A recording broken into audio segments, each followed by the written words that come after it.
मैंने शुरू में कही थी, हम यहाँ किसान के नाते भी चिंता करने की बात रहती है और दूसरी तरफ जवान के नाते भी, और जवान भी और हमारी सेना भी इस क्षेत्र में अपनी महत्वपूर्ण भूमिका निभाती है।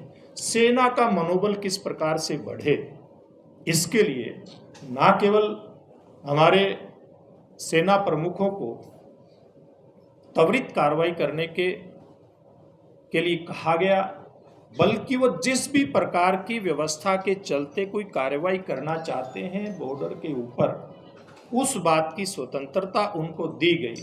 और जब देश के ऊपर कोई इस प्रकार का अटैक हुआ, देश की मानहानि और हमारे सैनिकों का बलिदान अगर हुआ, तो कैसे देश, पड़ोसी देश के अंदर उसकी सीमा में घुस करके सर्जिकल स्ट्राइक करते हुए उसका बदला लिया जाए। ये हमारे वीर सैनिकों ने करके दिखाया। अगर ये संभव हुआ तो ये मजबूत नेतृत्व के कारण से हुआ। इधर से हमारा सेना का मनोबल पूरी तरह से ऊंचा और उधर देश के नेतृत्व का मनोबल ऊंचा, और देश की जनता जब साथ खड़ी हो तो इस प्रकार के बड़े फैसले लेने में कोई दिक्कत नहीं आती।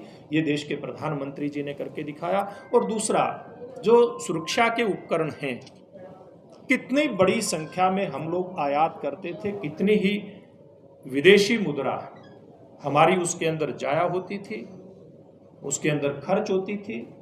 इसका विपरीत करते हुए आज बड़े बड़े होवित्जर जैसे हेलीकॉप्टर, न केवल देश में इनका निर्माण हो, देश में बड़े बड़े सैनिकों के साजो सामान, न केवल उनका निर्माण हो, चाहे हेलीकॉप्टर हो चाहे हवाई जहाज हो, अपनी जरूरत के लिए भी निर्माण, और देश के पास विदेशी मुद्रा आए इसके लिए इसका निर्यात भी पहली बार इतना बढ़ करके आया कि जिसकी हम जितनी भी चर्चा करें उतनी कम है।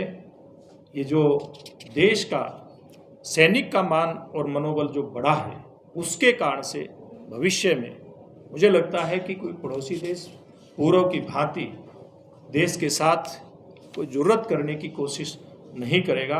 इस प्रकार से देश को समग्र दृष्टि से आगे लेकर के जाने का काम प्रधानमंत्री जी के नेतृत्व में हुआ। और ये सारी बातें जब होती हैं तो मैंने शुरू में कहा था कि जिस प्रकार से बड़े बड़े राष्ट्राध्यक्ष आज नरेंद्र मोदी जी के पांव छूने से लेकर के और उनके ऑटोग्राफ लेने तक की बात करते हैं, उनको बॉस कह करके बुलाते हैं, तो फिर हमें एक बात ध्यान में और आती है, वर्तमान को तो आगे ठीक प्रकार से कैसे सहेज करके हमारी विरासत को लेकर के चलना है, बल्कि हमारी पौराणिक विरासत को भी हमने मजबूती प्रदान करते हुए देश के प्रधानमंत्री जी ने दिखाया कि कैसे यहाँ जो लांगा खोला गया आप लोगों के सामने, आपके तो बॉर्डर के ऊपर पड़ता है करतारपुर, यहाँ से लेकर के, और जब पूरी दुनिया के बीच में नरेंद्र मोदी जी कहते हैं कि जो दुनिया के अंदर आज अशांति दिखाई देती है, उथल पुथल दिखाई देती है, इसको भारतीय संस्कृति ही इसको ठीक कर सकती है, क्योंकि हम वसुधैव कुटुंबकम की बात करती है हमारी संस्कृति। हम लोग पूरी दुनिया को एक परिवार मानते हैं, इसलिए उन्होंने कहा कि पूरी दुनिया अगर योग अपनाए तो न केवल व्यक्ति का इससे, इंसान का इससे लाभ होगा, बल्कि समाज भी इसके कारण से आपस में जुड़ेगा, व्यक्ति से व्यक्ति जुड़ेगा। और पूरी दुनिया ने, लगभग 200 देशों ने, हम लोग देखते हैं कि जब दुनिया ने इस बात को स्वीकार किया और कहा कि हम ठीक है, आपकी बहुत अच्छी संस्कृति, एक विधा है योग, इसको अपनाते हैं, 21 जून को विश्व योग दिवस न केवल घोषित किया, बल्कि आज पूरी दुनिया के अंदर हम देखते हैं, आज पाताल में भी, आज जमीन पर भी और आज आसमान पर भी हमारी इस पुरातन संस्कृति के दर्शन 21 जून को हम लोग करते हैं। दुनिया की बड़ी बड़ी हस्तियां हमें योग करती हुई दिखाई देती हैं। यानी कि मेरा कहने का तात्पर्य ये है कि इस देश को हर दृष्टि से मजबूत करने का काम इन 9 सालों के अंदर हुआ है, और ये संभव हुआ है इस देश की जनता ने एक मजबूर नेतृत्व को अलग करते हुए एक मजबूत नेतृत्व को सामने लेकर के आए, और उसी का परिणाम है। तो मैं आपके माध्यम से देश की 130 करोड़ जनता को नमन करते हुए, उनका धन्यवाद करते हुए कि उनके कारण से ही ये सब संभव हुआ है। आप सब लोगों का धन्यवाद करते हुए कि आप सब लोगों के कारण से ये सारी योजनाओं का जो लाभ आम आदमी तक, गरीब व्यक्ति तक पहुंचता है, आप उसका प्रचार प्रसार अपने तरीके से करते हैं। इसीलिए सारी चीज़ें, मैं अपनी बात समाप्त कर लेता हूं, ये हो पाई हैं। इसके लिए आपका धन्यवाद करते हुए मैं अपनी बात को समाप्त करता हूं। और आप लोग को इस बारे में कोई सवाल है तो। 9 साल में इंडस्ट्री और व्यापार के लिए क्या किया उसको बताओ। देखिए, आज पूरे देश के अंदर, जैसे मैंने कहा, जितना इंफ्रास्ट्रक्चर मजबूत हुआ उसी के आधार पे देश के अंदर इंडस्ट्री आई। अगर हम बात करें विदेशी पूंजी निवेश की, आज हर प्रदेश जो विदेशी पूंजी निवेशकों को इस बात का एहसास दिलाता है कि आपकी धरती के ऊपर, यानी कि प्रदेश ये कौन लिस्ट में आता है, देश ने ऐसा माहौल दिया। जैसे अगर पंजाब में कोई इंडस्ट्री लेकर के आना चाहे, एक देश का माहौल, एक पंजाब का माहौल, दोनों मिलकर के काम करते हैं। और आज इसी कारण से बड़ी संख्या के अंदर देश के अंदर उद्योगीकरण हुआ है। जी, इतना कुछ सेंट्रल गवर्नमेंट ने किया है जी, इसके बावजूद कर्नाटक और हिमाचल में भाजपा पूरी तरह हार गई। जी, क्या कारण है, क्या लोगों तक पहुंचा नहीं आपका? देखिए, बड़ा अच्छा सवाल है आपका। वैसे तो प्रदेश से संबंधित है, प्रदेश के सवाल ना हो तो बड़ी अच्छी बात है, लेकिन फिर भी सवाल आया है तो ये हमारे भारतीय लोकतंत्र की खूबसूरती है। ये चुनाव, लोकसभा का चुनाव और विधानसभा का चुनाव, दोनों हमारे देश की जनता बड़ी खूबसूरती के साथ व्यवस्थाओं को समझते हुए लोकतांत्रिक रूप से अपना फैसला देती है। और यही वो प्रदेश हैं जिनमें हिमाचल की बात करें तो 4 की 4 सीटें भारतीय जनता पार्टी को दी थी, भविष्य में भी देंगे।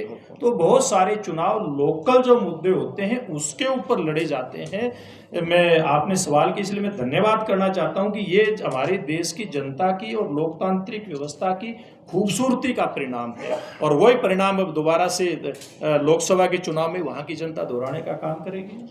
बेरोजगारी पे आपको घेरा जाता है जी, वो मुद्दा तो आपने पूरी प्रेस कॉन्फ्रेंस हुई नहीं, कितने लोगों को रोजगार दिया है? देखिए, ये एक बहुत बड़ा विषय है जहां अभी पिछले दिनों आप लोगों ने देखा है कि देश के प्रधानमंत्री जी ने एक एक दिन में हजारों हजार युवाओं को जहां सरकारी नौकरियों के नियुक्ति पत्र सौंपने का काम किया, तो दूसरी तरफ देश में औद्योगिकरण को मजबूत करते हुए और उसमें कैसे युवाओं को रोजगार मिले प्राइवेट क्षेत्र में, और अगला एमएसएमई जैसे बहुत सारे ऐसे मामले निकल करके आए। आज मोबाइल फ़ोन की अगर बात करें, पहले हमें देश दुनिया से आयात करना पड़ता था, आज निर्यात हम कर रहे हैं। तो इसका मतलब क्या हुआ कि जितना ज़्यादा निर्यात करें उतने ज़्यादा हाथों को काम मिला है।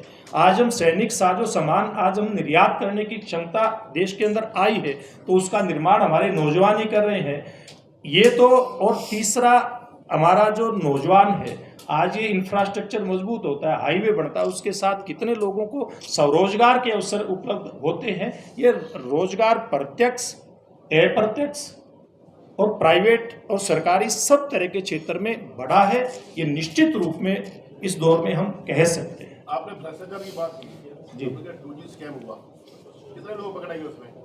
देखिए, उस समय जिस प्रकार की व्यवस्थाएं थी उसके लेकर के आज तक अगर हम बात करें, बहुत सारे विषयों के अंदर काम हुआ है, बहुत सारे लोग जेलों के अंदर गए हैं। किसी को एक नंबर बात मैं कहना चाहूँगा, इस प्रकार के जो अपराधी थे, इस प्रकार के जो भ्रष्टाचारी थे, उनको पहले सरकारी संरक्षण प्राप्त होता था, आज किसी को सरकारी संरक्षण प्राप्त नहीं है।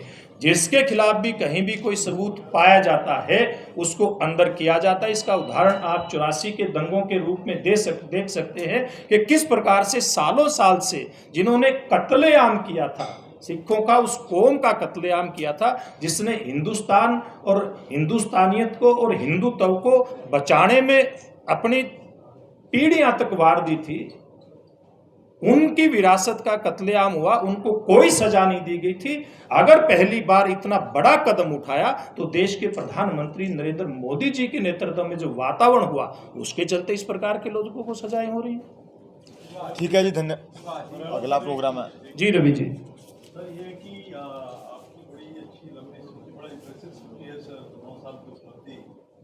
सर जहाँ इस प्रदेश में बैठे हैं 9 साल में, यहाँ पे अकाली दल भी आपकी सहयोगी पार्टी थी सर, तो क्या वो कितना सर वो इम्प्रेस्ड हैं सर, कुछ बातचीत हुई है सर? ये बड़ा रवि जी का पॉलिटिकल सवाल है और इस सवाल का जवाब मुझे लगता है कि अगर इस दिशा में बढ़ेंगे तो मेरा पहले ही ये रिक्वेस्ट थी कि 9 साल के ऊपर याद नहीं, वो पॉलिटिकल सिस्टम की बात है। और एक बात मैं खुल के कह सकता हूं कि ये मेरे अधिकार क्षेत्र से बाहर की बात है। ये भारतीय जनता पार्टी का जो राष्ट्रीय नेतृत्व है, जो इस प्रकार के राजनीतिक मुद्दे हैं, वो उनके ऊपर वही कोई फैसला और चर्चा कर सकता है।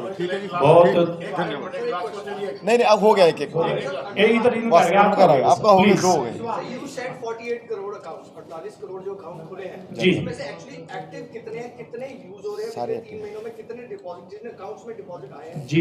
देखिए, एक मैं बात बताता हूँ, जितनी भी सरकारी योजनाएं हैं लगभग ज़्यादातर लोगों को उसका लाभ मिलता है। अगर हम पंजाब की बात करें, उस बात को मैंने मोटे तौर पे टच किया था कि जो किसान 6,000 रुपये के हकदार हैं हर साल, क्या उनके खाते में पैसा नहीं आता? वो खाते में पैसा आता है। किसी को आयुष्मान योजना का लाभ मिलता है, उसका भी उसके खाते में ही आता है। तो ऐसे लगभग मैं कह सकता हूँ कि ज़्यादातर अकाउंट जिनके, जैसे उसमें प्रधानमंत्री आवास योजना में जो मकान बनता है उसका पैसा भी अकाउंट में आता है। तो ऐसे ज़्यादातर पैसे जो हैं अकाउंट्स में आते हैं और वो एक्टिवेट हैं। मेरा सवाल ये है कि ਤੁਸੀਂ 9 ਸਾਲ ਦਾ ਪੰਜਾਬੀ ਚੰਗੀ ਤਰ੍ਹਾਂ ਬੋਲ ਵੀ ਸਕਦੇ ਹੋ, ਸਮਝ ਵੀ ਸਕਦੇ ਹੋ, ਪੰਜਾਬੀ ਸਵਾਲ ਪੁੱਛਦਾ ਆਪਾਂ 9 ਸਾਲ ਦੀ ਉਪਲਬਧੀ ਦੀ ਗੱਲ ਕੀਤੀ ਹੈਗੀ, ਪਰ ਇਹਦੇ ਨਾਲ ਪੈਰਲਲ ਪਾਰਟੀਆਂ ਜਾਂ ਆਮ ਲੋਕ ਇਹ ਕਹਿ ਰਹੇ ਕਿ ਜਦੋਂ ਗੈਸ ਤੁਸੀਂ 2004 ਦੇ 14 ਨੂੰ ਸੱਤਾ ਸੰਭਾਲੀ ਸੀ, ਪੰਜਾਬ से 10 रुपये गैस सिलेंडर ਸੀ, ਅੱਜ 1100 ਚੱਲ ਰਿਹਾ ਹੈ। ਪੈਟਰੋਲ ਸੀ ਜਿਹੜਾ ਉਹ 70 ਰੁਪਏ ਤੇ 65 ਸੀਗਾ, ਉਹ ਵੀ ਅੱਜ 100 ਰੁਪਏ ਦੇ ਕਰੀਬ ਹੈਗਾ। ਫਿਰ ਇੱਕ ਤੁਸੀਂ ਕਿਸਾਨ ਨੇਤਾ ਵੀ ਹੈਗਾ, 2.5 ਸਾਲ ਰੱਖ ਰਹੇ ਹੋ, ਜੋ ਕਿਸਾਨ ਨੀਤੀ ਇੱਕ ਜਿਹੜਾ ਸੀਗਾ ਗੌਰ ਦੇ ਵਿੱਚ ਵੀ ਇੱਕ ਰਿਕਾਰਡ ਬਣਿਆ ਹੈਗਾ, ਉਹ ਵੀ ਤੁਹਾਡੀ ਸਰਕਾਰ ਦੇ ਦੌਰਾਨ ਇੱਕ ਇਹਦਾ ਹੈਗਾ ਹੁਣ ਤੁਹਾਡੀ ਸੂਬੇ ਨਾਲ ਰਿਲੇਟਡ ਹੈਗਾ, ਪਹਿਲਾ ਬਣ ਰਿਹਾ ਕੁਛ ਇਸ ਤਰ੍ਹਾਂ ਦੇ ਜਿਹੜੇ ਸਾਈਡ ਵਾਲੇ ਇਸ਼ੂ ਹੈਗੇ ਆ, ਉਹ ਵੀ ਤੁਹਾਡੀ ਆਪਾਂ ਓਪੋਜੀਸ਼ਨ ਪਾਰਟੀਆਂ ਕਰਦੇ ਆ, ਉਹਦੇ ਬਾਰੇ ਤੁਹਾਡਾ ਕੀ? देखिए, जहाँ तक गैस और अन्य चीज़ों के दाम बढ़ने की बात है, मैं बड़ा इसमें स्पष्टता के साथ कहना चाहूँगा, जितना भी प्राइस राइज हुआ है निश्चित रूप से ये एक पूरी दुनिया की जो व्यवस्था है, अर्थव्यवस्था, उसके साथ जुड़ा हुआ विषय है। लेकिन जो इसके माध्यम से और जो पैसा सरकार के पास टैक्स कलेक्शन के रूप में आता है, क्योंकि जितना बढ़ता है उस अनुपात में सरकार के पास भी पैसा जाता है।